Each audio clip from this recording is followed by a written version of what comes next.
എൻ്റെ കയ്യിൽ എന്താണെന്നൊന്ന് നോക്കിക്കേ, കണ്ടോ? Beef fry, Easter special beef fry ആണ്. എല്ലാവരും ട്രൈ ചെയ്യണം കേട്ടോ. ഇതെങ്ങനെ ഉണ്ടാക്കിയെന്നുള്ളതിൻ്റെ വീഡിയോ ആണ് ഇന്ന് കാണിക്കാൻ പോകുന്നത്. എല്ലാവരും വീഡിയോ കാണണം, ചാനൽ സബ്സ്ക്രൈബ് ചെയ്യണം, പ്രോത്സാഹിപ്പിക്കണം. അതേപോലെ തന്നെ ഉണ്ടാക്കി നോക്കിയിട്ട് കമൻ്റ് ഇടുകയും വേണം. ബീഫ് നമ്മൾ തിരുമ്മി വെച്ചിട്ട് ഒരു 10-15 മിനിറ്റായി. ഒരു പക്ഷേ കുറച്ചിരി വെള്ളമൊക്കെ വന്ന് കാണും. നമുക്ക് തീ കത്തിച്ച് കൊടുക്കാം. ഒരു 2 വിസിലടിക്കട്ടെ. അത് കഴിഞ്ഞ് നമുക്ക് കുക്കറിന് നേരത്തെ വിസിലിട്ട് വെക്കുന്നത് നല്ലത്. ആവി വന്നിട്ട് വിസിലിടുക കേട്ടോ. അത് അടഞ്ഞിട്ടുണ്ടോയെന്നൊക്കെ നമുക്കൊന്ന് നോക്കാമല്ലോ. അല്ല, നമ്മൾ പുഴുക്കൊക്കെ വേവിക്കുമ്പോൾ അതിൻ്റെ ഇടയ്ക്ക് അടഞ്ഞിരിക്കാൻ സാധ്യതയുണ്ട്. ഇനിയിപ്പോൾ നമുക്ക് ഇതിൻ്റെ വെള്ളം പറ്റിച്ചെടുത്തിട്ട് നാളെയാണ് ബാക്കി കാര്യങ്ങൾ. അപ്പോൾ ഇനി നാളെ കാണാം. ഇത് ഇവിടെ ഇരുന്നൊന്ന് വിസിലടിച്ച് കഴിയുമ്പോൾ നമുക്ക് 2 വിസിലടിച്ച് കഴിയുമ്പോൾ വെയിറ്റ് എടുത്ത് മാറ്റി വെച്ചിട്ട് വെള്ളം നന്നായിട്ട് പറ്റിച്ച് വയ്ക്കും. ഒരു വിസിലടിച്ചു. ഞാൻ തീയപ്പോൾ കുറച്ച് വെച്ചിട്ടുണ്ട്.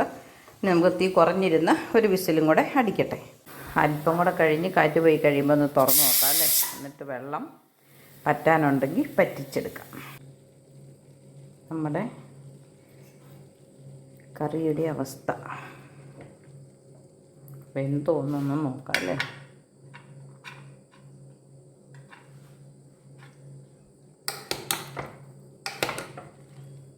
വെള്ളം ഇഷ്ടം പോലെയുണ്ട് വറ്റാൻ. നമുക്ക് ഇനി ഇതിൻ്റെ വെള്ളമൊന്ന് പറ്റിച്ചെടുക്കണം. ബീഫായതുകൊണ്ട് വെന്ത് പോകുമെന്ന് പേടിക്കണ്ട അല്ലേ. നല്ല വേവുള്ള ബീഫാണെന്ന് തോന്നുന്നു. അപ്പോൾ എന്നാലും വെള്ളം അടിയിലേക്ക് ഇറങ്ങി. ഇനിയിപ്പോൾ പെട്ടെന്ന് പറ്റിക്കോളും. ഇനി നമുക്ക് നാളെ പറ്റിച്ചാലും മതി. ഒരു വലിയ ഉരുളി എടുത്ത് അടുപ്പത്ത് വെച്ചിട്ടുണ്ട്.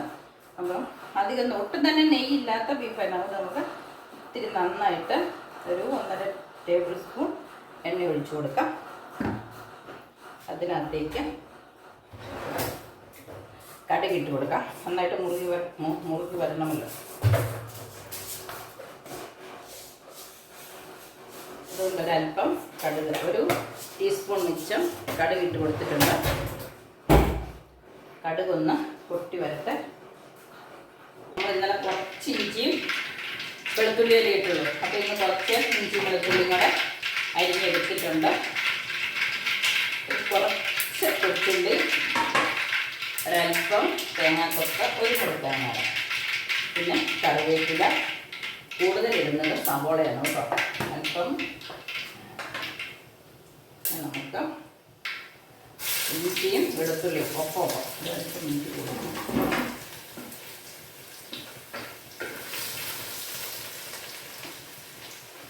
കൊച്ചുള്ളിയും കൂടെ ഇട്ട്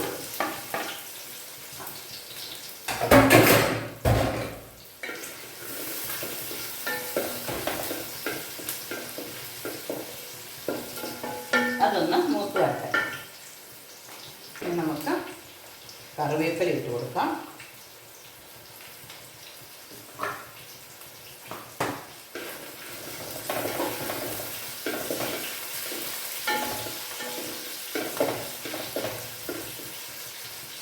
ഇനിയും തേങ്ങാക്കൊത്ത് ഇട്ട് കൊടുക്കാം.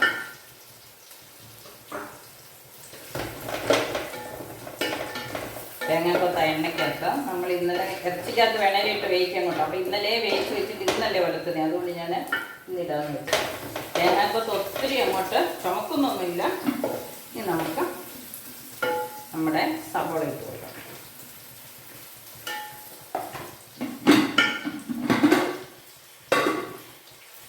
സവോള ഒത്തിരി വേണ്ട, അത് മതി.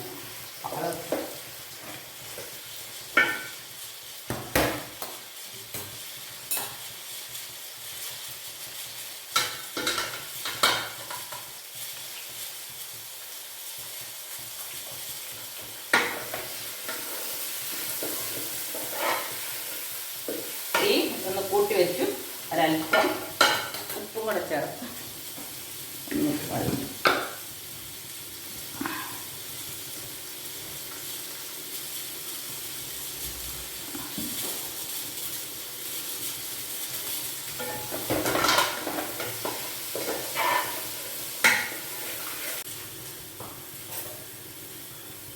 പൊടികൾ ചേർത്ത് കൊടുക്കാം.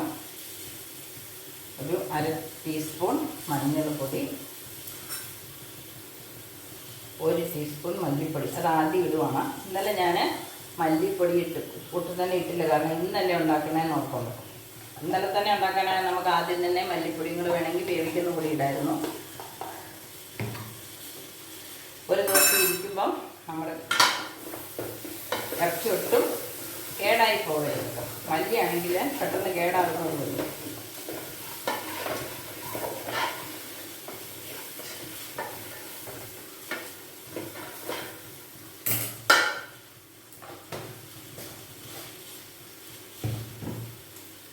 ഇനി നമുക്ക് ഗരം മസാല പൊടിച്ചത് അത്ര ഇല്ല, മീറ്റ് മസാല 1 സ്പൂൺ അത്രേ ഉള്ളൂ. അത് ഉള്ളതങ്ങ് ഇടുക നമ്മൾ. നമുക്ക് മല്ലിപ്പൊടിയും, ഇത് ഗരം മസാല മുമ്പേ ഇട്ടത് മീറ്റ് മസാലയാണ്. ഗരം മസാല 2 കിലോ ഇല്ലേ, ഇപ്പോൾ ഒരു 1.5 ടീസ്പൂൺ ഇട്ടിട്ടുണ്ട്. ഇനി ഒരൽപ്പം മുളക് പൊടി. ഇനി നമുക്ക് കുരുമുളക് പൊടിയും കൂടെ ചേർക്കണം. അത് അവസാനം ചേർക്കാം. ഇപ്പം നമ്മുടെ പൊടികളെല്ലാം ചേർത്തു. ഗരം മസാല, മീറ്റ് മസാല, മുളക് പൊടി, മല്ലിപ്പൊടി, മഞ്ഞൾപ്പൊടി എല്ലാം ചേർത്ത് നന്നായിട്ട് എരിവ് വേണ്ടുന്നവർക്കും നന്നായിട്ട് കറുത്തിരിക്കണമെന്നുള്ളവർക്കും ഒക്കെ വേണമെങ്കിൽ കാശ്മീരി മുളക് പൊടി ഞാൻ ചേർത്ത് കുറച്ചും കൂടെ ഇടാം. ഇവിടെ ഒത്തിരി എരിവ് ആർക്കും ആവശ്യമില്ല, അതിഷ്ടമില്ല, ഉപയോഗിക്കില്ല. അതുകൊണ്ട് വയറ് കേടാകുന്നതാണല്ലോ മുളക് കൂടുന്തോറും സ്വാദ് കൂടിയാൽ പോലും. നാക്കിന് രുചി ഉണ്ടെങ്കിലും വയറിന് കേടാവില്ല. അതുകൊണ്ട് ഇനി അവസാനം കുരുമുളക് പൊടി കൂടെ നമുക്ക് തൂടാം. ഇനി നമ്മുടെ വേവിച്ച് വെച്ചിരിക്കുന്ന ബീഫ് ഇട്ട് കൊടുക്കാം.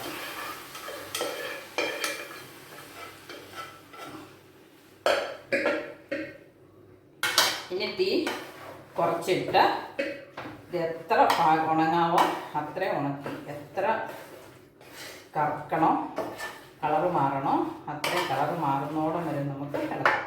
തീ ഒന്ന് കുറച്ച് വെച്ചായിരുന്നു, ഇനി നമുക്ക് കൂട്ടി വെക്കാം.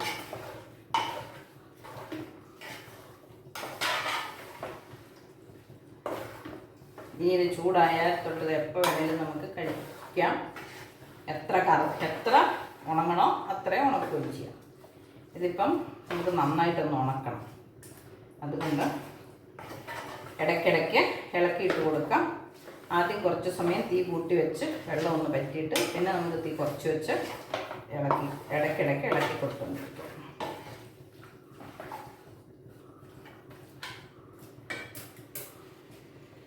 ഒരു കഷ്ണം എടുത്ത് നമുക്കൊന്ന് ടേസ്റ്റ് നോക്കാം. ഉണ്ടോ? ഇതുകൊണ്ട് ഗരം മസാലയുടെ ടേസ്റ്റ് ഉണ്ട്. ഗരം മസാലയുടെ ടേസ്റ്റ് കുറവാണെങ്കിൽ കുരുമുളക് പൊടി ചേർക്കുന്ന കൂട്ടത്തിൽ നമുക്ക് ഇച്ചിരി ചേർക്കാം. ഒന്ന് മൂക്കണമെന്നുണ്ടെങ്കിൽ ഇങ്ങനെ ഇച്ചിരി നടുക്കോട്ട് മാറ്റി വെച്ചിട്ട് അതിൻ്റെ നടുക്കിട്ട് ഇളക്കിയാലും. ഇനിയിപ്പോൾ കുരുമുളക് പൊടി ഒഴികെ എല്ലാം ചേർത്തിട്ടുണ്ട്. നമുക്ക് ഉണക്കി പെറുക്കി എടുക്കാം. വെള്ളം പറ്റി വന്നിട്ടുണ്ട്. ഇനി നമുക്ക് തീ കുറച്ച് വയ്ക്കാം. ബീഫ് ഞാനൊന്ന് അടുത്ത് കാണിക്കാം. കണ്ടോ, കളറൊക്കെ മാറി, എണ്ണയൊക്കെ തെളിഞ്ഞു. ഇനി നമുക്ക് വളരെ തീ കുറച്ച് വെച്ച് കുറച്ചധികം സമയം ഇരുന്നാൽ അത്രയും നല്ലത്. ഒലന്നൊലന്ന് കറുത്ത് വരുന്നുണ്ടല്ലേ.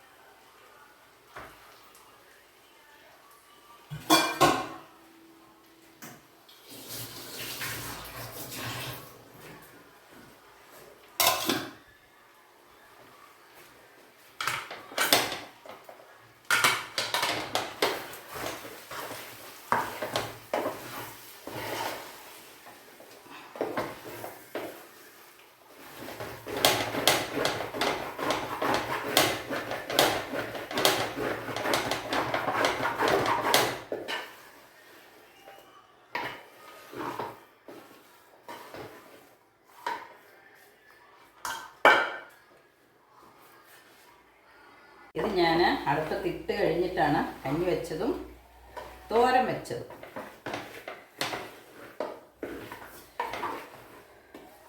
കഞ്ഞി വെച്ച് വാങ്ങി, തോരൻ വെച്ച് വാങ്ങി. എന്നിട്ടും ഇത് ഉണങ്ങി വന്നില്ല അല്ലേ. അതാണ് ഈ ബീഫ് വരട്ടുക എന്ന് പറയുന്നത് ഭയങ്കര ഒരു താമസം പിടിച്ച പണിയാണ്. പിന്നെ ഇതിൻ്റെ അടി കണ്ടോ, പാത്രത്തിൻ്റെ അടി നന്നായിട്ട് കറുത്ത് വന്നിട്ടുണ്ട്. കറുത്ത് വരാതിരിക്കണമെങ്കിൽ അലുമിനിയത്തിൻ്റെ തന്നെ ചട്ടകം കൊണ്ട് നമ്മൾ ഇളക്കുമായിരുന്നെങ്കിൽ പറ്റില്ല. സ്റ്റീലിൻ്റെ ചട്ടകം കൊണ്ട് ഇളക്കിയാൽ പാത്രം പോറിപ്പോവും. അലുമിനിയം പാത്രങ്ങൾ പോറിപ്പോകുന്നത് നല്ലതല്ല. പിന്നെ അത് നമ്മുടെ പോറൽ വീണാൽ പിന്നെ അതിനകത്ത് പാചകം ചെയ്യുമ്പം ആരോഗ്യത്തിന് ദോഷം. അലുമിനിയം പാത്രങ്ങൾ അലുമിനിയം കൊണ്ട് തന്നെ ഇളക്കണം. അല്ലെങ്കിൽ അതിനേക്കാൾ അലുമിനിയത്തിന് ദോഷം വരില്ലാത്തതുള്ളൂ. അതുകൊണ്ടാണ് തടി കൊണ്ട് ഇളക്കാമെന്ന് വെച്ചത്. നമ്മുടെ കറി നമുക്കിനി മൂടി വയ്ക്കാം. എന്നിട്ട് ഇടയ്ക്കിടയ്ക്ക് ഒന്നൊന്ന് ഇളക്കിയിട്ട് വെക്കാം. ഫൈനൽ ലുക്ക് കണ്ടോ. ഇനി നമുക്ക് ഇന്ന് കൂട്ടിയിട്ട് നാളെ ഒന്നുകൂടെ മിച്ച മരുന്ന് ചൂടാക്കുമല്ലോ. അപ്പോഴത്തേനും നല്ല ഉണങ്ങി കല്ല് പോലെയാവും. ഇന്നിപ്പം നന്നായിട്ട് ചൂടായി വെന്തു വന്നു. ഇനി തണുത്ത് കഴിഞ്ഞിട്ട് പിന്നെ രണ്ടാമതൊന്നോടെ ചൂടാക്കുമ്പോഴത്തേനാണ് നല്ല ഉറപ്പ് വരുന്നത്.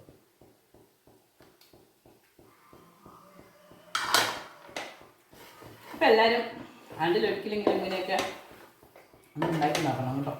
എന്നും നമുക്കിങ്ങനെ മെനക്കെട്ട് ഉണ്ടാക്കിക്കൊണ്ടിരിക്കാൻ സമയമില്ലല്ലോ.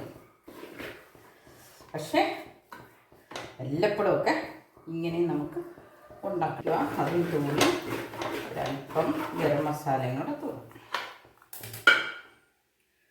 കുരുമുളക് പൊടിച്ചെടുത്തേ.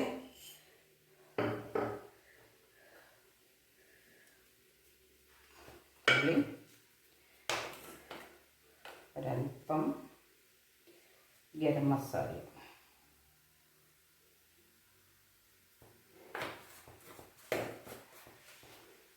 ഇനി കറിവേപ്പില വേണമെങ്കിൽ നമുക്കതും ഉടനെ ഉപയോഗിക്കാനുള്ളതാണെങ്കിൽ നമുക്ക് കറിവേപ്പിലയും കൂടെ ഒന്ന് ഇടാം. ഇതിപ്പം ആവശ്യത്തിൽ കറിവേപ്പില ഇട്ടിട്ടുണ്ട്.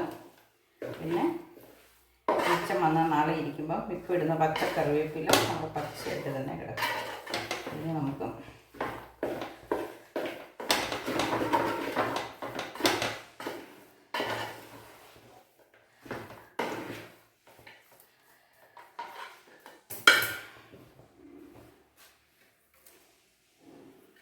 എന്നാലും നമ്മൾ കറിവേപ്പിലയുടെ കാര്യം പറഞ്ഞതല്ലേ. കറിവേപ്പില ഇട്ടേക്കല്ലേ.